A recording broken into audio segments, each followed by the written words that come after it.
Excellences, Monsieur le Président de la Transition, Président de la République, chef de l'État, Madame la Première Dame,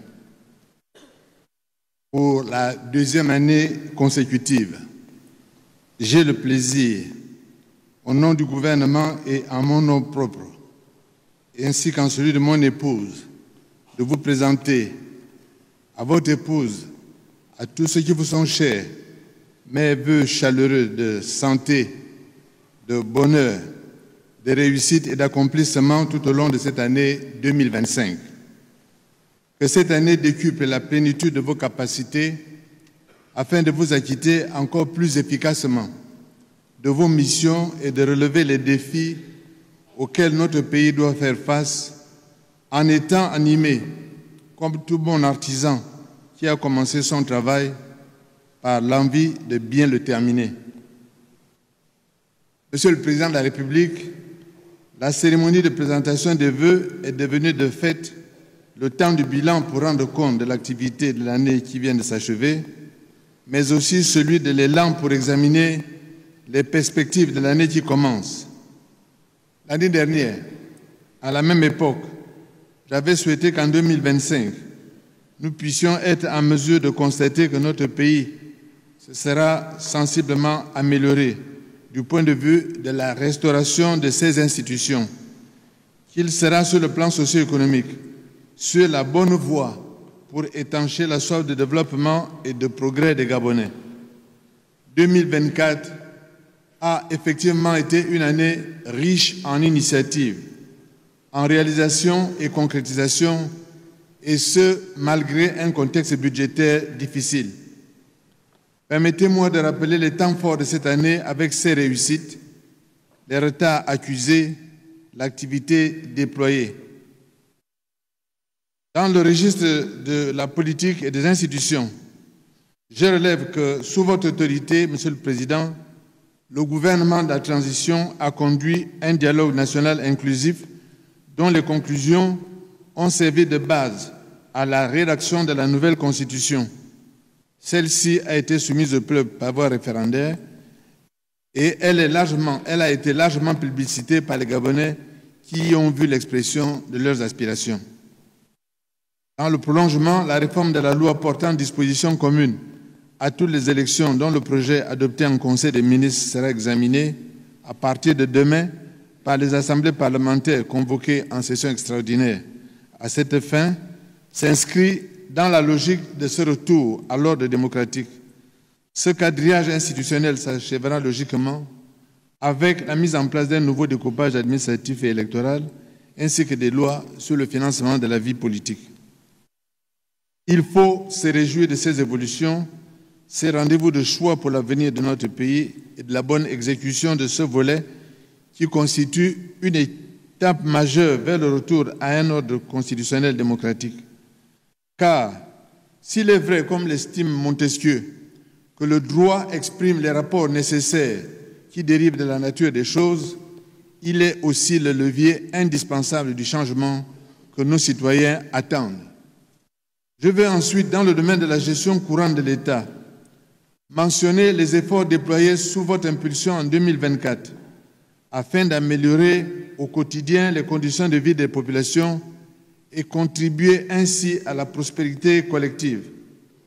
J'ai plaisir à saluer votre engagement en faveur du social pour assurer la cohésion et garantir l'intérêt général. Quand vous avez demandé qu'il soit procédé à des recrutements dans la fonction publique, cette mesure a permis de créer de nombreux postes budgétaires, de relancer les concours dans les écoles de formation professionnelle de l'administration, dans le but bien compris de faire baisser la pression du chômage. De même, il faut rappeler les efforts d'équité des pouvoirs publics avec le parachèvement, en dépit de nos fortes contraintes budgétaires, de l'arrimage des pensions de retraite au nouveau système de rémunération avec le paiement au bénéfice des agents publics retraités de 28 milliards d'arriérés qui étaient en souffrance depuis 2015. J'ajoute que le paiement au mois de novembre et décembre d'une partie des rappels de solde de certains agents publics dont la situation administrative avait été préalablement régularisée participe de la même logique. Sur ce registre des réalisations de l'année, il faut souligner en matière d'éducation, de formation et d'enseignement supérieur les efforts considérables consentis pour réhabiliter, rénover et moderniser nos 3 grandes universités, pour réfectionner et étendre plusieurs établissements primaires et secondaires, ainsi que le lancement des travaux de l'université de Mouila. En matière d'infrastructures de transport, c'est avec plaisir qu'on constate la construction et la réhabilitation de centaines de kilomètres de routes sur l'ensemble du territoire, ainsi que les importants lots de matériel de génie civil pour les travaux d'entretien et génie qui ont été faits au bénéfice du ministère des Travaux publics.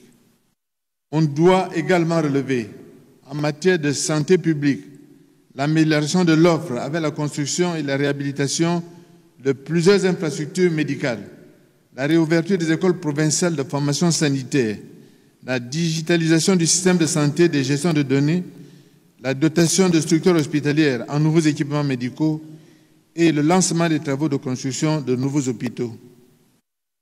On doit tout autant se réjouir de la prise de participation par l'État au capital de la société Segagadis, du rachat des actifs d'Assala, l'un des majeurs de la production pétrolière, de la mise en service d'une nouvelle compagnie aérienne, avec le retour des dessertes de capitales provinciales et récemment du retour de la SNBG dans le giron de l'État.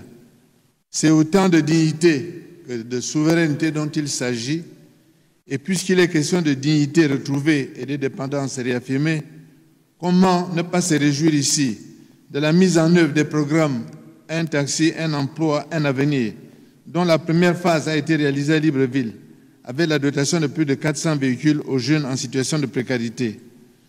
Tous ces indices irrécusables attestent de ce que notre pays est engagé dans un processus d'évolution. Comme chacun peut le constater et le relever, 2024 aura été une année d'effort, une année de mobilisation, une année de réalisation. Monsieur le Président de la République, fort de ce bilan et conscient des défis qui nous attendent, je forme le vœu qu'en 2025, que cette année soit une année de transformation encore plus d'audace et de courage, mais aussi une année de poursuite des ambitions pour créer les conditions d'une croissance économique durable. Du courage, de l'audace et de l'abstination, il faut pour redresser nos finances publiques et réamorcer la relance de l'économie. Le point de départ de cette entreprise de redressement devra consister à corriger au plus vite nos déséquilibres budgétaires afin de ramener dans un proche horizon et dans des proportions appréciables notre déficit primaire hors pétrole. Le gouvernement de la transition est pleinement conscient de ce que nombre de secteurs de l'économie restent particulièrement touchés par la crise, avec pour conséquence un chômage élevé. Principal sujet de préoccupation de nos concitoyens, le chômage est devenu un handicap structurel de notre économie, dont il bride la croissance, affecte la cohésion sociale et mine le moral des familles. En dépit des efforts dans le domaine de l'emploi public, force est de constater que le retour de l'emploi marchand nécessite une mécanique d'ensemble plus performante, une formation professionnelle mieux calibrée, une plus grande diversification de notre économie, seule susceptible de porter de plus grandes perspectives d'emploi.